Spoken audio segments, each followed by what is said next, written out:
What kind of PPE did you have? Are the airports crazy? Did immigration ask you any special questions? I've been getting lots of messages from subscribers and readers, followers wanting to know what it's like to travel during the time of COVID-19. After this video, you will have the complete scope of my journey from Michigan to Mexico. You will know what it's like to fly during the pandemic. Plus, I'm sharing tips for how you can travel as safely as possible if you have to make a journey of your own. For the best advice about moving to Mexico, subscribe to my channel and hit the bell to be notified when I upload a new episode every Thursday. Hi, I'm Alex, and in case you're new around here, I am an American expat living the digital nomad lifestyle in Querétaro, Mexico. I went back to Michigan. I braved traveling in order to go to an appointment at the Mexican consulate in Detroit. Now, I was applying for temporary residency. It is the first step in the process. You have to go to a consulate outside of Mexico to apply. If you are interested in applying for temporary residency, for knowing what that entails, then go ahead and check out this video next. I just wanted to put that out there to share my reasons for traveling during this time before we went any further, because I am really not trying to advocate for international leisure travel during the time of COVID-19. After a successful appointment at the consulate, after 3 wonderful weeks in Michigan visiting family, my boyfriend Taylor and I embarked on our return journey to Mexico. And because the first leg of our journey, going from Mexico to Michigan, had been so incredibly stressful, we decided to break up our travel day a little bit. And what we did was we booked a night at a hotel near the airport, near O'Hare. And Taylor's sister Julie graciously agreed to drive us to the hotel the night before our flight. We booked a single night at a Hyatt near the O'Hare Airport, and this was my first time staying in a hotel since the pandemic started. I actually felt very, very safe. It was a contactless check-in. We ordered room service. Everything was very clean. We avoided getting into the elevators with any other guests, and overall, it was just a really positive experience. We are just at the hotel, and Taylor is filling out this contact tracing sheet. It's a questionnaire for people entering Mexico. What kind of questions are on it? Pretty basic ones. Just asks for your contact information, if you've been to a different country in the last 14 days, if you have been in contact with anyone with COVID, and then it asks some details if you say yes, but that's pretty much it.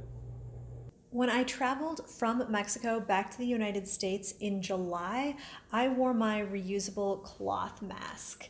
And I had that on under my face shield, and to be honest, I felt kind of claustrophobic.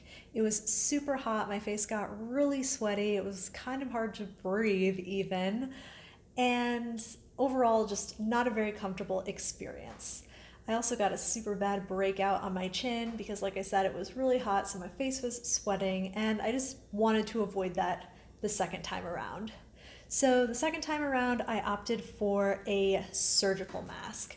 And I just brought a few of these in a plastic bag, changed them a couple times throughout the day, and it was a much better experience. It was much easier to breathe. My face didn't get super hot, super sweaty, and I didn't get a breakout. All right, we already made it through airport security. Taylor and I are at O'Hare in Chicago. Things went really smooth this morning. It's really easy to social distance at the airport. Security was a breeze for like the first time ever here. And now we are just waiting to board our United flight. So the flight's supposed to be full, which we're kind of nervous about. But we're sitting next to each other, so we'll see how it goes.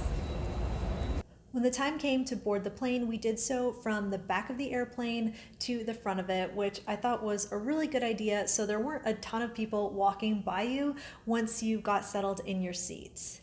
Now, the flight was very, very full. I was sitting next to Taylor, but I had a middle seat, and I thought that was just going to be absolutely terrible, but the passenger sitting next to me was really respectful. She also had her mask on the entire time. She was wearing gloves too, and I really didn't feel uncomfortable at all. It was a totally fine flight. We got our little packaged snacks, and 4 hours later, we landed in Mexico City.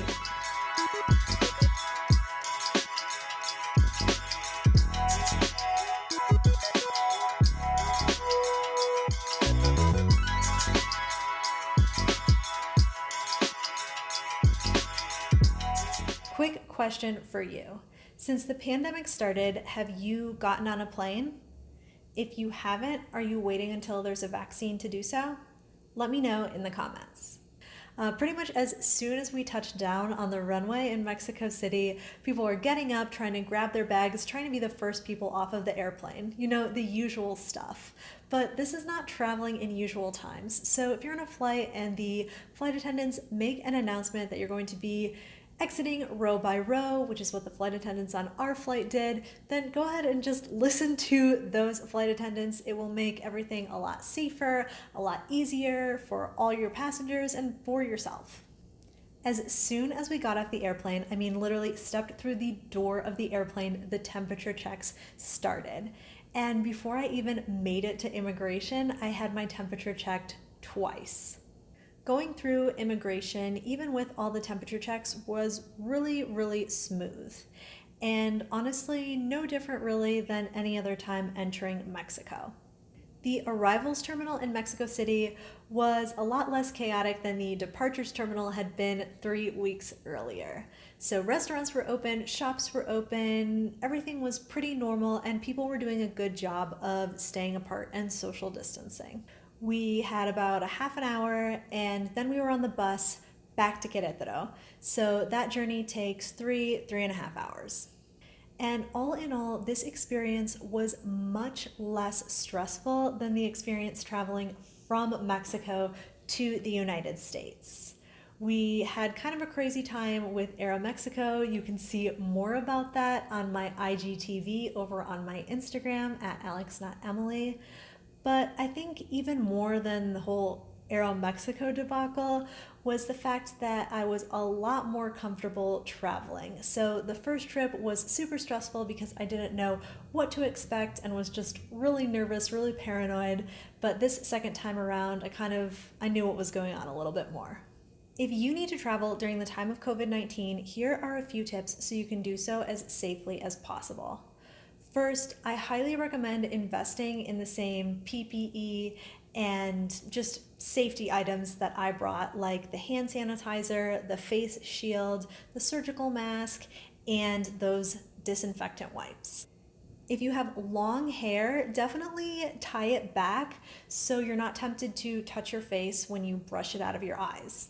Finally, bring a change of clothes. Pack them in your carry-on somewhere they are easy to access, and before you even leave the airport, go ahead and put those new clothes on and put whatever clothes you are wearing on the plane in a plastic bag so you can wash them when you reach your final destination.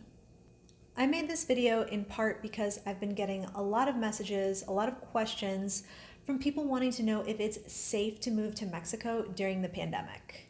While the city that I live in, Querétaro, seems to have things more or less under control, there are definitely parts of the country, just like the US, that do not have things under control, where the virus is still raging. There are even some cities that are still under lockdown. I'm not going to tell you not to move to Mexico during the pandemic because I know that people are going to make their own decisions, they are going to do what they want.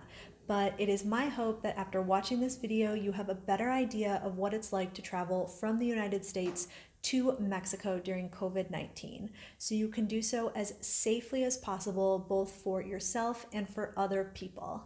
We are all in this together. If you have any questions about traveling to Mexico during the pandemic or just moving to Mexico in general, leave those in the comments and I'll be sure to answer them. I'm Alex from backpackingbrunette.com. Thanks for watching and stay safe out there. Watch these videos next for even more advice about moving to Mexico. If you found this video helpful, give it a thumbs up, subscribe, and share it with someone who dreams of moving to Mexico.